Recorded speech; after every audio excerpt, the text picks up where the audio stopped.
Mix 94.1 and Mix941.fm. I'm Hannah, and this is a very cool day for me. I'm hanging out with Will from Parachute. How are you? Good. How are you doing? I'm cold, but good. I know. It's a little chilly here today, but it's all right. We're all good. Yes, and welcome back to Vegas, by the way. Thank you. We're very happy to be back here. Because you played Bite of Las Vegas 2 years ago.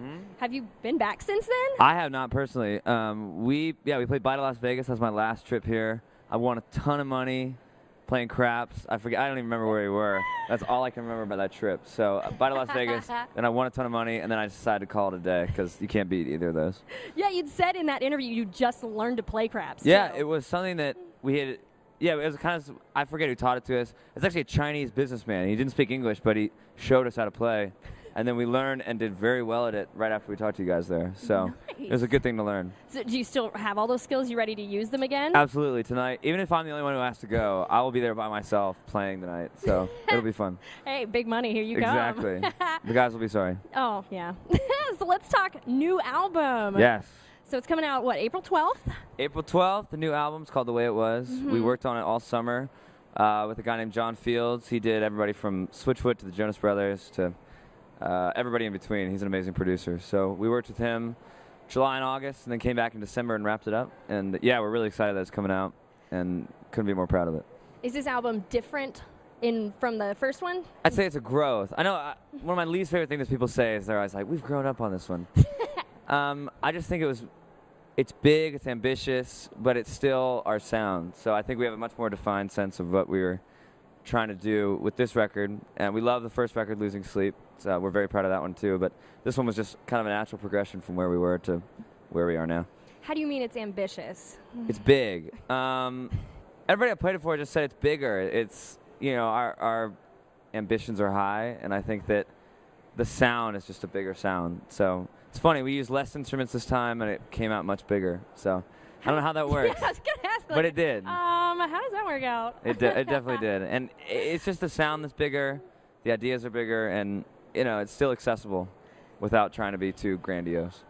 Absolutely. Well, with the last record you had endorsements from, or your music was played at least with Nivea. Yeah, lots of lotion. I was giving that away for every present, for every occasion. You still have it? Oh, yeah. I literally have a box of it still in my room. It's nonstop. So are you doing new things with the album? Do you have more? We do have some stuff on the horizon. Nothing I can announce yet, but we do. We got word of a couple things that are going to happen. Big looks. We're just really excited to be setting it up, and especially with the new single, Something to Believe In. It's, just a song that I think it's a good album because it lends itself to those kind of things. So I think something like that will be on the horizon. Hopefully not another lotion endorsement. As a result of the Nivea one, I'm just overloaded. but skin is very smooth. It is. I have very good skin.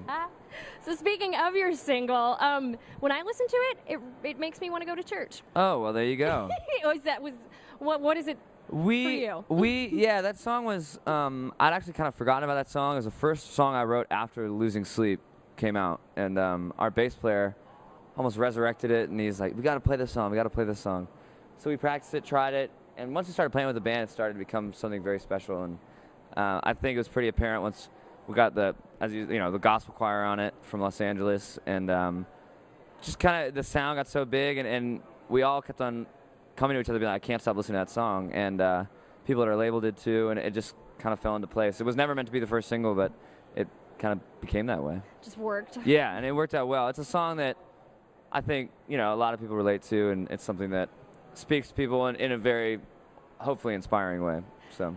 I mean, yeah, I think going to church is pretty inspiring. There you go. In the video, too, it just looks like garage band. Yeah, and we just wanted to keep everything simple. So that little, unofficial viral video thing that we did was just our way of, A, getting the song out, and B, just saying, we're a band. That was our goal on this record, to sound like a band. And I feel like a lot of people these days are manufacturing their music, writing with other people so much that it doesn't become their own. So we kind of want to make a point that we're writing our own music, playing it together, and we're, friends since high school. So that's hopefully what comes across. Yeah, it makes me want to start a band. Oh, well, thank you. So good job. So your tour, Plain White T's. Yes. I know it's just the beginning, but any good stories yet? It's been amazing. We just getting to listen to Plain White T's every night is awesome. Of course, they're a great band, and we love those guys. Really nice guys. We had some pretty sketchy moments driving through Wyoming. I got to experience negative 45-degree temperatures. That was hands down the coldest I've ever felt in my life. But it was cool. We stopped and got out just to feel what that's like. And after about 2 minutes, we all came running back in, just shivering. Like, I literally couldn't stop shaking. It was bad. I'm surprised you lasted 2 minutes. I know. It was dumb of me. I told my mom that the other day, and she was like, William Anderson. Freaking out, of course. She still chews you out. Yeah, oh yeah. Yes. I might be 24, but she still goes at me. Yeah, she's mom. That's exactly. what she does. That's her job. Well, probably after Vegas, you'll have some more. Those are the stories we don't really tell Mom. Yeah. It was a great show. Went to bed. We had a really good time. Yeah, I watched a movie. It wasn't, Exactly. It wasn't a big night. Exactly. So, yeah, I mean, you've had a good career so far. What is the best advice you've received about your career, and what's something you had to learn on your own that you're like, man, I wish somebody had told me? Great question. The best advice I've ever received is don't ever do anything you wouldn't want the public to see. So whether it's recording music or taking pictures or putting out videos or saying something, a good friend of mine who's a very established artist told me that at one point. Just don't say anything that the world is not ready to, or you don't want the world to hear. So it's we've taken that to heart, and then something we've learned is the more you can do on your own, I think the better it is, and the more you can.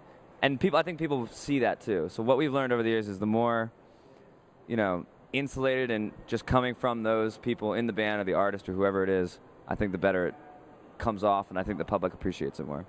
Absolutely. So, yeah. there you go. Well, you're learning well. If you're out there, that's my advice to you, Fid.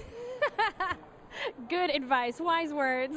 Hey, thanks for taking the time out to talk with me. Of course. Thank you so much for everything. You got big money to go in. Yeah, I got to go to the craps tables. We'll see you all soon. It's Will from Parachute on Mix 94.1.